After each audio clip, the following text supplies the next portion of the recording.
Donc, M. Godin, vous avez environ 700 millions de dollars de liquidités ou de facilités de crédit disponibles pour des acquisitions. Est-ce que vous visez plus le marché nord-américain ou le marché de l'Europe de l'Ouest au moment où on se parle?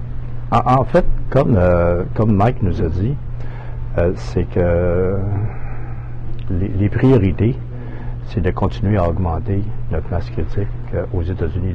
Le marché américain est le plus grand marché de services en technologie d'information au monde. Alors, à titre de chiffre, par exemple, quand on parlait tout à l'heure de la taille du marché du gouvernement fédéral américain, quand on inclut du côté civil et du côté défense, juste à titre d'exemple, c'est un marché de 100 milliards de dollars par année. Le marché du Canada, toutes catégories confondues, est de 37 milliards. Alors, vous voyez, en termes de chiffres, le marché américain est un très, très, très grand marché, c'est massif. Alors, évidemment, notre stratégie, c'est de continuer davantage à accentuer ou travailler notre pénétration sur le marché américain et évidemment dans le marché européen. Ce qu'il faut savoir, c'est que l'analyse que l'on a fait dans les 100 plus grands clients que l'on a, du point de vue de technologie de l'information, il y en a 61 qui ont des opérations informatiques à la fois en Amérique du Nord et en Europe. Sur ce même groupe de 100 clients-là, il y en a un autre 30 qui ont des opérations en Asie-Pacifique. Alors nous, ce qu'on fait, c'est qu'on suit nos grands clients. Donc, d'un point de vue acquisition, évidemment, de continuer davantage au point de vue sur le marché américain, bien sûr, mais aussi dans certains pays d'Europe. Et vous visez surtout de la croissance au niveau gouvernemental ou au niveau civil au moment? Non, on a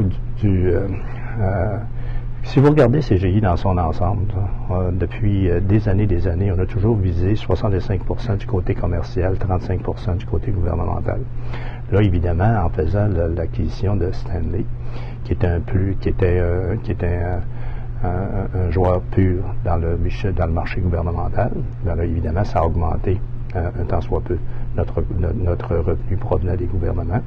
Alors, l'objectif que l'on a, c'est évidemment de rebalancer puis de revenir autour de 70-65% dans le côté commercial, 35-40% du côté gouvernemental, donc de revenir à ce qu'on a toujours fait dans l'entreprise. La présentation que j'ai faite tout à l'heure, c'est justement de s'assurer qu'on ait une entreprise qui soit recession resistant, là, comme on dit, là, à l'épreuve des récessions. Alors, c'est la raison pour laquelle on veut avoir une distribution équilibrée de nos revenus à travers le secteur commercial et le secteur gouvernemental. Et l'acquisition de Stanley qui a été réalisée en 2010 vous a permis de percer vraiment le marché de la défense oui. aux États-Unis. Est-ce que vous avez des visées aussi sur le marché de la défense canadien à court terme? Définitivement. Comme Mike nous a dit, ce qu'on aimerait bien, c'est de pénétrer davantage le marché de la défense canadien.